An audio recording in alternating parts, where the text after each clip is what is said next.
It's crazy, right? Yeah, man. This is over 200 diamonds and mounted in white gold. This is little ones too. I don't know if you saw Tex, but his are even. I didn't get close. Where'd you get this made up? I didn't get it made. It was a gift from N9ne. Oh, for real? Yep. Just some, label shit, rapper click shit. It's a chain. Yeah. I said, wear that. I said, okay, I'll wear it. Yeah. This is Jason Dean, Jason Hasselhoff, If You Nasty, repping the almighty CES CRU. Yes, sir. And this is UBI, Ubiquitous the CES CRU. Strange music. We're talking a Houston hip hop fix. Tune in, check it out. Hey, what's up, man? This is Protocol with HoustonHipHopFix.com. I'm on the tour bus right now. I'm on the tour bus with CES CRU. What's up, fellas? What's going on, man? Peace, y'all. Peace. Yeah, man. This is one of the nicest tour buses I've seen, man. It has, got candles. Nice. This is nice leather. It's pretty nice. You know what I'm saying? Pretty cool. Yeah. So you guys have been traveling around the country. I think you guys are resting like once a month. It's a little more than that. We're averaging 6 to 7 days of work. Okay. A week. It's good to be working. So yeah, definitely. For sure, man. Well, these are great titles. I love the title of your album, Catastrophic Event Specialist. I think that is very, very good for these times indeed. For sure. You guys got a lot of music on that track. You got over like 20 tracks, or you got about 20 tracks on there. I guess maybe with some bonuses. Yeah, the bonuses and everything. Yeah. That's pretty cool. That's a lot of music. Do you guys ever feel like you're releasing too much music to your fans, or you're giving it, or do you do that purposely? I mean, it's actually, there's like interludes.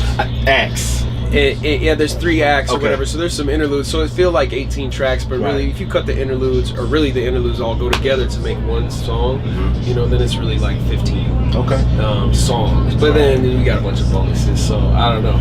It depends on what you really consider the album to be or whatever. But the album in itself, there's like 15 songs on it. Okay.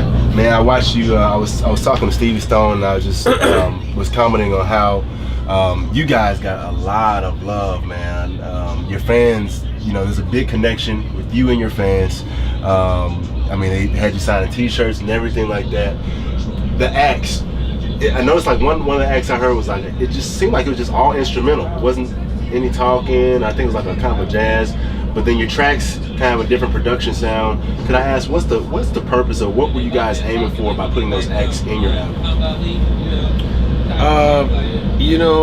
I think that it was designed to be a palate cleanser, to sort of take music to certain places and then to like give your mind a break, because it's a lot of words coming at you. Okay. And so the 3 interludes are all instrumental. There's 3 full instrumental tracks on the new record that sort of give the listener a little bit of a break and a return to a certain vibe as well, because the 3 interludes are truly one song. Okay. They're married.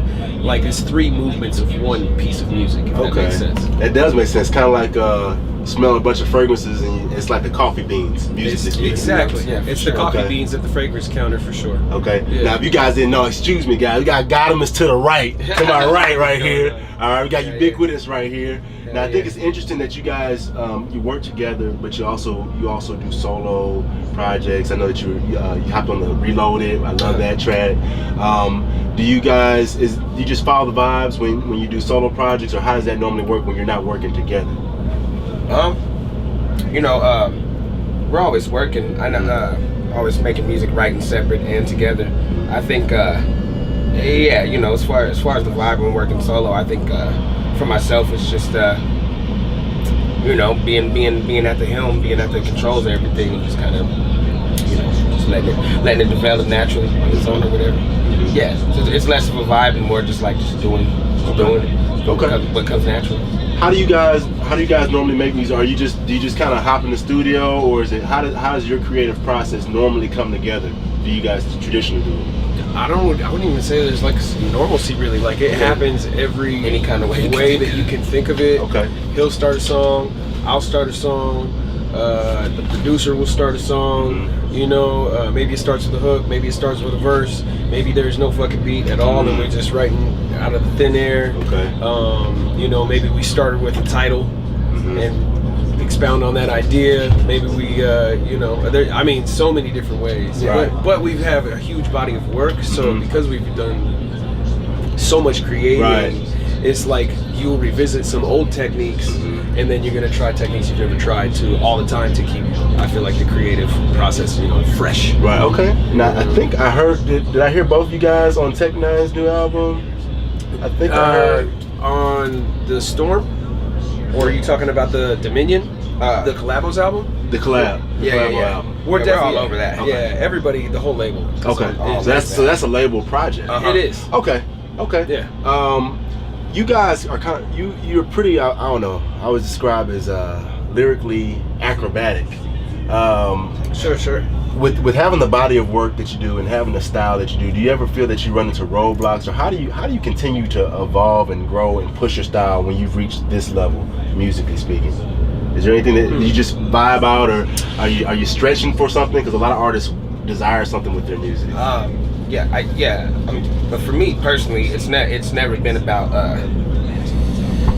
mastering it or anything like that. There's always a new place to take it. I mean, so I think when you couple just your own desire to want to write and your own love and passion for the craft, and then the game itself, like the state of hip hop outside of how I might consider it, also moves things forward. You know what I mean? A lot of rappers these days are doing new styles or new things with wordplay that I definitely incorporate in my style and just kind of mix it all up. So it kind of, it's just a beast. It's just a monster. It's going. Yeah, it's something I don't have to nurture or feed. It just I don't have to nurture it or feed it. It just goes.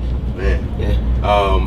When you guys go on tour, how in sync do you feel with your fans when you're out there? Do you feel that your tour strengthens your connection with your fans? Do you feel like you have a big following? Do you feel like you're still building that following as you guys still continue to tour?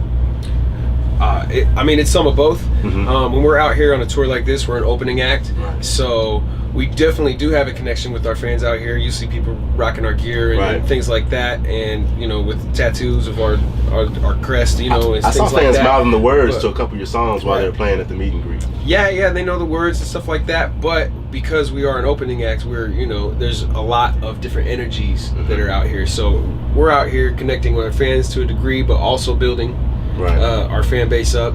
When we go on a headlining tour, the connection is super tight. Okay. And it's a hell of a difference. Like we're at the House of Blues tonight. There's going to be 1,000 people here, or whatever it is. I don't know what it is, but the difference is when we go out on tour, whatever the size of the room may be, everybody's there very specifically for us. So it's a stronger connection when you headline. Okay. But we still, our people definitely out here repping for us. Right. I saw that. That's what's up, man. That's pretty awesome that you guys that you're working constantly, that you're growing. And to piggyback on that comment too, I've been hearing from a lot of the fans this time around that they came specifically for us. That they've been to a ton of N9ne tours, and they're super hard strange music fans, so they've seen Tech 13, 14 times. So this time they specifically came out to see us. That's great. Yeah. Right. Now, I wanted to get into, because what I didn't notice while I was looking at your album cover, it kind of spells CES. Oh yeah, for sure. Catastrophic Event Special. Yeah. All right, I kind of caught that after looking at it. Yeah. Now, what does CES stand for? Commercial is Entertainment Syndicate. It's one. Can we throw a couple of those out there? Yeah. Commercial Entertainment Syndicate was the one that you were reaching for. Okay. The current album is Catastrophic Event Specialist, right? Those interludes we were talking about are Calamity, Entropy, and Scourge. Is another CES. Okay. Right. Yeah, it's all over there. It's all over. Previous albums. Oh yeah, Capturing Enemy Soldiers. Yeah. Okay. Yeah, Capturing Enemy Soldiers. Right. Constant Energy Struggles. Yep. Okay. These are all albums. Right. So we broke away for Ego Stripper. Yeah. Codename Ego Stripper. Codename Ego Stripper. It's still in there. Yeah, we did. CES. I feel like y'all just discovered that. Right? Yeah. No, I did. Yeah. Okay. Hidden codes, man. That's pretty cool. Do you guys put a lot of subliminal messages in your music? I wouldn't say subliminal, but like there's layers to our music. There's layers. Yeah, I don't think that we're like necessarily like trying to spell sex out in the smoke, secretly like pulling tricks on you per se. But definitely, our music has layers. It should be enjoyable for multiple listens. Right. You should get things later. You know what I'm saying? You're not gonna get everything the first time through. It's designed that way. Okay. You know, so that's cool. Gonna hit those acts and kind of reset and take it in some more. Play the album 3 times and you might get the first layer. You know, and as it goes on too, the albums also relate to one another in little ways. There's like hidden reoccurring things and messages and phrases and all that kind of thing. Right. Yeah, if you hone in on song titles or certain cultural words that we throw around or whatever and start to stitch together the dots, it'll make a pretty nice framework. Okay. You know? Okay, some motifs. So there's some reoccurring themes that we'll see on the albums if we're listening and going back. All right. Yeah. And kind of wrapping it up here though, I just want to ask you guys, because the album dropped in February. Was it February this year? Yes, February 10th. Okay, February 10th. Do you guys, after you listen to your own album, do you start to have favorite tracks or tracks that grow on you more than others? Because I know your fans have that experience, but do you guys have that experience with your own music?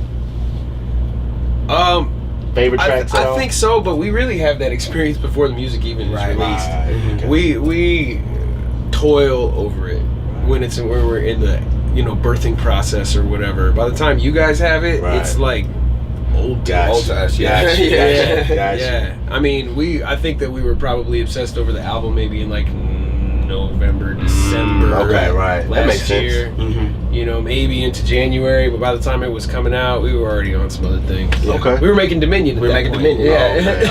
Okay. So do you guys have any visuals that you're particularly interested in with your music when it comes to your music? Because I'm hearing about the ideas that recirculate.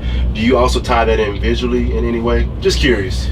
Yeah, definitely. Yeah, absolutely. Oh man, we have a whole catalog of visuals that are out there. Okay, so we need to make sure we check out the videos. Absolutely. If we haven't checked out the visuals. So many. I mean, if you just type CES CRU into YouTube, you're gonna get a grocery list. Yeah, you'll be on it all day. Okay. I want to say we probably have like over 30 videos on YouTube. Okay. Probably. I haven't counted. I feel like more than that. Yeah, it's got to be like. I mean, if you count just CES CRU videos, but then like videos that we're in with like homies. Right. Oh God, if you said then I don't even know. Other thing, so. But yeah. How do you guys feel about being in the city of Houston? Have you guys been? Have you? Many times. Yeah, okay. Loving Houston, man. Many times, yeah. Hey, I woke up and I was like, "Where we at? Wait, where we at?" Yeah. Houston. I was like, "Oh yeah, Houston." Yeah, man. Love that. Yeah. We got people out here. My homegirl, Persephone, who was on our new record on the Famous Remix or whatever. She's actually on her way to the bus now. I'm gonna go do a video with her for a song that we did on her record.